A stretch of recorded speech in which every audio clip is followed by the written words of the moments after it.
when things finally kind of came together, and the final word on this whole thing was that in 451, the Council of Chalcedon. And this is very significant because the Council of Chalcedon finally kind of got the act together and finished things up in 451 AD.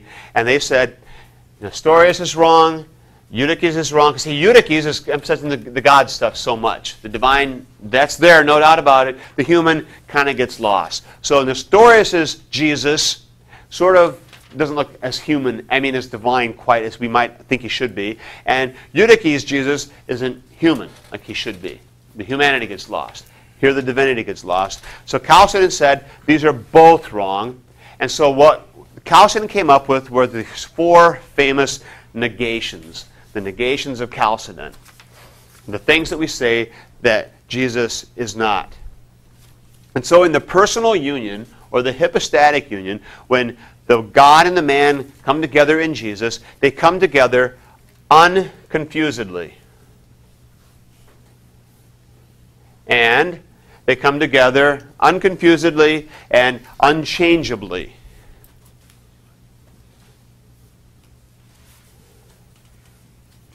And they come together, there's 2 more of obviously, indivisibly and inseparably.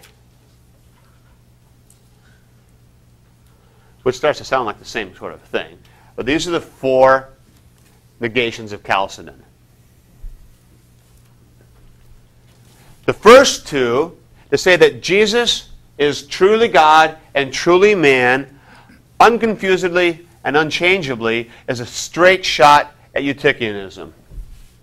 Because Eutyches said, you take the God, you take the man, throw it in a blender, and give it a good mix-up, and then you got it. That's Jesus. And Chalcedon said, no, it's not a confusion. You still have true God, and you still have true man, and you can still see the humanity, and you still see the divinity. It's not some kind of a new hybrid. So Jesus is not some sort of unman or ungod. He's truly God, he's truly man.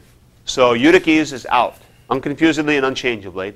And then the next 2, indivisibly, inseparably, are shots straight at Nestorianism. Because Nestorius would talk about being able to sort of divide out the indivisible parts. You got the human part, you got the divine part. You got the Jesus thing, and then you got the God thing. And the council said, no, can't divide it. Once the union happens, there's no way to slice them apart. They're bound together. The humanity and the divinity are so closely associated with Jesus, you can't pull them apart. That's the way it is. So Nestorianism is also thrown out. So Chalcedon confesses 2 natures, 1 person, the personal union, the hypostatic union, unconfusedly, unchangeably, indivisibly, inseparably. That's the confession of Chalcedon. And the church comes out getting it all sorted out in spite of the heresies. Okay?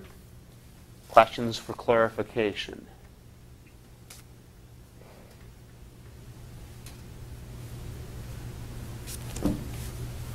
All right. Okay. I don't think I quite understand the difference between being indivisible and inseparable. It seems like the same thing. Indivisible means that you can never, it's not like you can divide the 2 parts like 2 boards. And inseparable is you can't pull them apart anytime later either. Oh, I see. Okay? So it's more of the permanence of it, kind of what's going after here.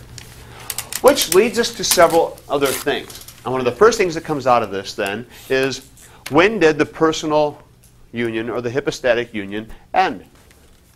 If it began at the conception on March 25th, 5 BC, in Nazareth at about 1 o'clock in the afternoon, by judging the light on the painting, of the Annunciation.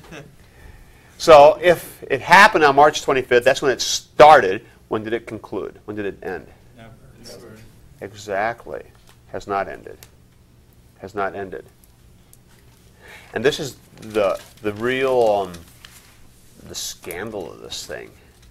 So God and man together forever. Now think about that a minute. This means that God has taken up into his very nature human flesh. This is quite an honor for humanity. And that's why in the Middle Ages they would talk about blessed fall that brought about the incarnation. And now, human flesh pulled up into the Godhead itself. Wow. Very cool. All right? So it didn't end.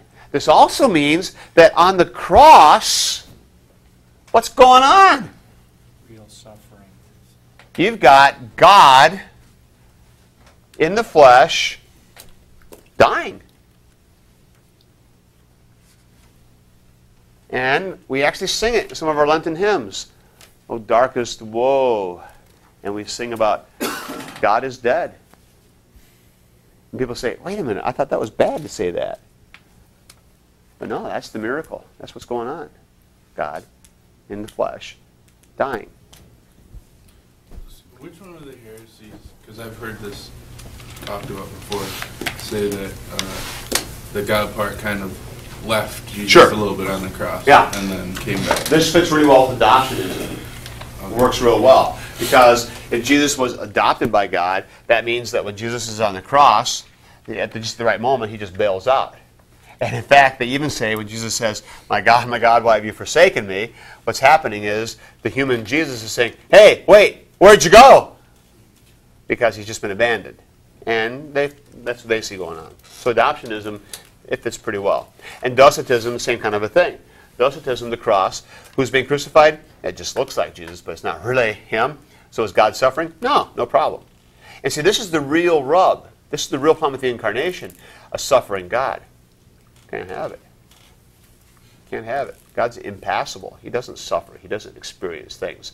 And so, got to find some way to get around that. So Docetism gets around it. Adoptionism gets around it. Subordinationism gets around it. And they all, I think they're dodging the problem. Apollinarianism is still trying to kind of figure out how you can have this kind of thing working together. And these things get a little more nuanced and closer to the truth as you go along, but they're still missing the mark. The point is, you have two real human natures in one person joined so intimately you can't pull them apart and you can't distinguish them, and yet they're still fully human and fully God, a real human being, not a pretend one, and real God, not a lesser God, the real thing. Okay? All right. Yeah, go ahead. How do they deal with the crucifixion in light of the Trinity, and Christ being both God and man, and God dying on the cross? How do you deal with that? I don't know how I deal with it. I don't very well. I'm pretty much blown away by the whole thing. Yeah, well, trying to figure it out just because it's enough to blow me away. So. Yeah, it is, and that's what you have to be content with, and just say, wow. Well, I just remember having a conversation once, and I said, when you really think about this, God died on the cross, and of course the group I was with is like, no way, God's not dead. God didn't die. Right. I said, well, it wasn't just Christ, because Christ and God are inseparable. That's right. Yeah, absolutely right. Kind of get wrapped around the axle on that. Well, you're right on the right track, though, and you're right to say it. God died on the cross. We confess that. According to the incarnation, Christ died. God died. That's right. Now, I have one other heresy to add to this list. I kind of don't want to leave him out or them out, and that's the Monophysites. Or it looks like Monophysites. Okay, that's how you spell it. Monophysites. And you can see in here, mono means one. Physis is the Greek word for nature. And so Monophysites said there's only one nature in Jesus. One nature. So instead of having, and the Monophysites are a sort of a blend or a close cousin of Eutychianism. Eutychianism says you've got the blender God, throw God in, throw man in, zip it all up, and you have a new third thing that's neither God nor man, quite like we're used to it, but a new third thing. And we say no to that. Monophysites say what you have is you only have one nature. God's nature takes over. But the problem here, again, is this. And some of the people who helped sort this thing out were known as the Cappadocian Fathers. A guy named Gregory of Nyssa and Basil the Great, and let's see, there was another Gregory of Nazianzus. And Basil and Gregory of Nyssa were brothers, and Gregory of Nazianzus did a lot of this work. These three thinkers worked on this a lot, and one of them said this phrase, "What is not assumed is not healed." And that became a very important phrase, because what that means is they realized that if some part of humanity was not joined to Christ in his incarnation, how could we assume that that was also redeemed or saved? And see, that's the problem with Apollinaris. So Apollinaris says, okay, it's a human body, but no human soul. Well, great. So the human body is redeemed. What about the human soul? It was left out. And so the problem with the Monophysites is they're saying only one nature. There's just a divine nature. The human nature is gone. Well, so now I don't have a human nature being redeemed. Then there was another blend down the road a little bit. The one last gasp trying to sort this out were called the Monothelites. And the Monothelites said there's only one will in God, in Jesus. And then again, that was said, no, that's also a heresy, because there's a human will and a divine will. Both are in Jesus. And if he doesn't have a human will, then the human will was not redeemed. Because what is not assumed, what does not become part of the person of Jesus, isn't redeemed, doesn't become part of the redemption. So he is fully human, so that the full human can be redeemed. Monothelites, Monophysites, and Eutychianism, all wrong, because you're losing real humanity. The Nestorius is wrong because you're losing the full divinity. That's the problem. Yep. This isn't probably all that important, but how you had talked about the hypostatic union still exists. So then you could say God does have gender. Yeah, you can. According to the second person. Yeah, male. And that's one of the things that we have to also remember about this. One of the things about the incarnation is the whole particularity of it. Because Jesus becomes, or God becomes human in this place, at this time, in this person. He's joined to Jesus, not to Mary, not to Peter, and he's not joined to some sort of human ideal or some human wisdom. It's this man, this place, this time, very particular, grounded. So now if he's in a different, well, not that he's in a different realm, but not that he's, we don't see him physically as human right now. Mm-hmm. Then what I'm hearing, and I'm probably taking it wrong, is, well, he's not in this particular physical place where I can see. So is he not man or not human anymore? But he went back to what is the pre-incarnate. You start to sound like a Calvinist now. No, you see, he's truly God and truly man for all eternity. And so he's really a human. And when Christ makes himself known, he appears as a glorified human body. Okay? So you think about the post-resurrection experiences. All right? He became a human. He comes as a human being, he's recognizable, and he's seen as a human being. And even in the Apocalypse, when Jesus comes alongside John, and he's recognized as a human being, human form, because human flesh has been taken in to God. But I studied some in the Book of Concord with Pastor, and he talked about this big controversy over the ascension, where some people believe that Christ ascended as a fully formed human being and other people don't. It relates to all of this, right? Mm-hmm. It's a Christological question. That's right. Yeah, no doubt about that.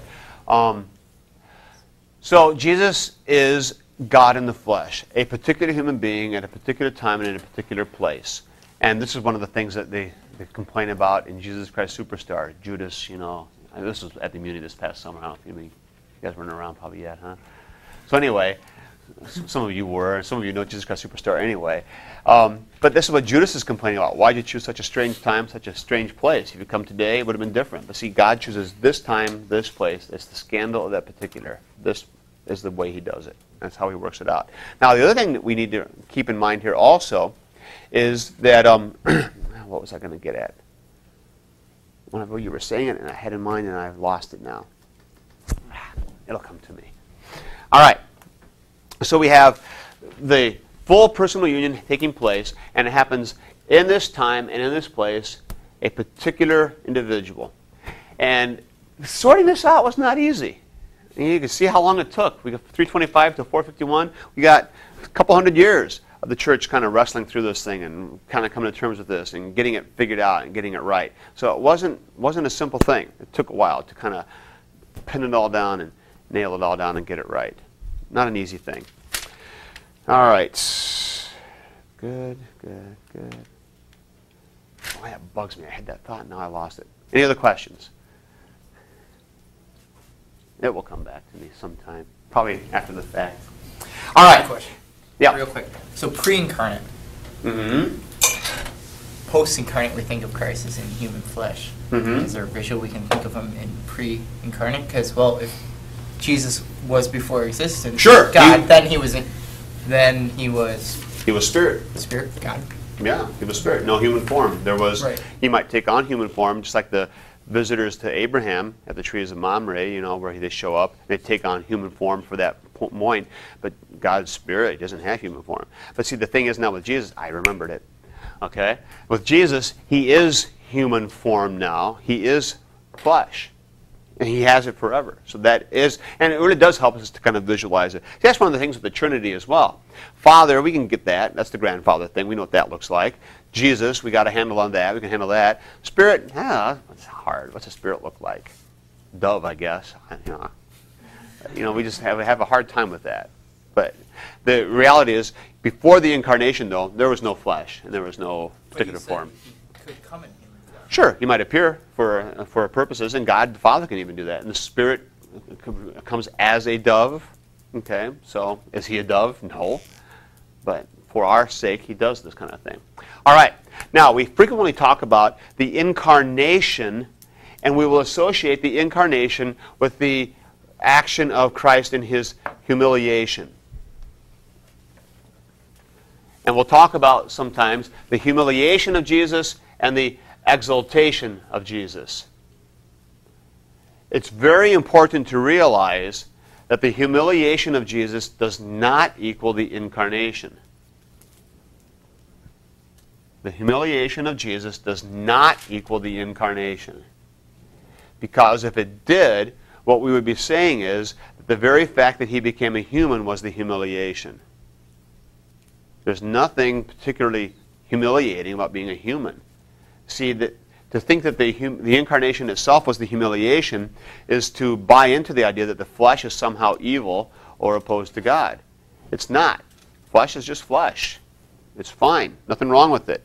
The problem is not the becoming flesh. The humiliation is being subject to sin and subject to the consequences of sin. That's the humiliation. So that Jesus becoming a human being, that's not a problem. The state of humiliation begins when he is now subject to the law, subject to sin, and bearing the consequences of sin. So, Jesus feels hungry? Yeah, consequences of sin. Jesus feels sorrow at the tomb of Lazarus. Yes, part of the pain you experience. He gets tired, falls asleep in the back of the boat. He gets worn out being with all the crowd, and so he has to go across the lake to be away by himself for a while. He goes up into the hills to pray frequently. Why? He's got to take care of things. He's a human. He's subject to the frailties of a broken world. And he is subject to the brokenness of this life. So that's the humiliation. The incarnation itself is not the humiliation. If we were going to teach that the incarnation is the humiliation, then that would mean that the resurrection, when Christ goes back to the Father in glory, he can't take a body with him because that's part of the humiliation. But it's not. The body is also glorified now and is exalted. And the body is fine. Nothing wrong or evil about the body. Humiliation is all about being subject to sin and the wages of sin. Okay? With me on that? So, in Lent, this all comes out in Lent. This is when we think about all these things and the humiliation stuff. So don't ever get the idea that Jesus became a man. Can you imagine that becoming a man? How terrible. Well, that's not the bad part. Being human is not the nasty part. The nasty part is being subject to sin and becoming the sin bearer. That's the nasty part. That's the humiliation, that he bears the wages of sin. And that's what Paul talks about in 1 Corinthians, that God made him who knew no sin to be sin for us, so that in him we might become the righteousness of God. So he becomes the sin bearer in our place. That's the humiliation. That's the thing that's really the agony that he carries. Okay? All right, so we go forward here, and we talk a little bit more about this. The hypostatic union, then, we have, I've been waiting for this, 3 ways of further describing the hypostatic union and what's going on, the personal union. I got a question before you go on. Yeah, go ahead. This accepting of true God and true man is hugely important to us. Yeah. Especially when it comes to communion. Yes. So people that say it's not true body and blood of Christ, then where do they stand? Exactly. This stuff has big implications for our understanding of the Lord's Supper, of Holy Communion. And people who get their Christology wrong end up getting their Lord's Supper stuff wrong. And a lot of these debates were raging fiercely during the Reformation, precisely over the issue of the Lord's Supper and what's going on. And we're going to get to that in just a minute when I go through the 3 genera. All right? Yes? Exaltation was what? The exaltation is the conquering of sin, and the human body being pulled up into the full glory of the divine. Just making sure. Now, the other thing we need to realize is that Jesus is fully, completely, 100% God the whole entire time of the incarnation. Does the Godhead always show? No. That's the other part of the humiliation, is the non-use of the divine authority and the divine powers. Choosing not to use them. That's also part of that humiliation. So he's got the divine authority, he's got the divine glory and power, doesn't use it, holds back. So non-use.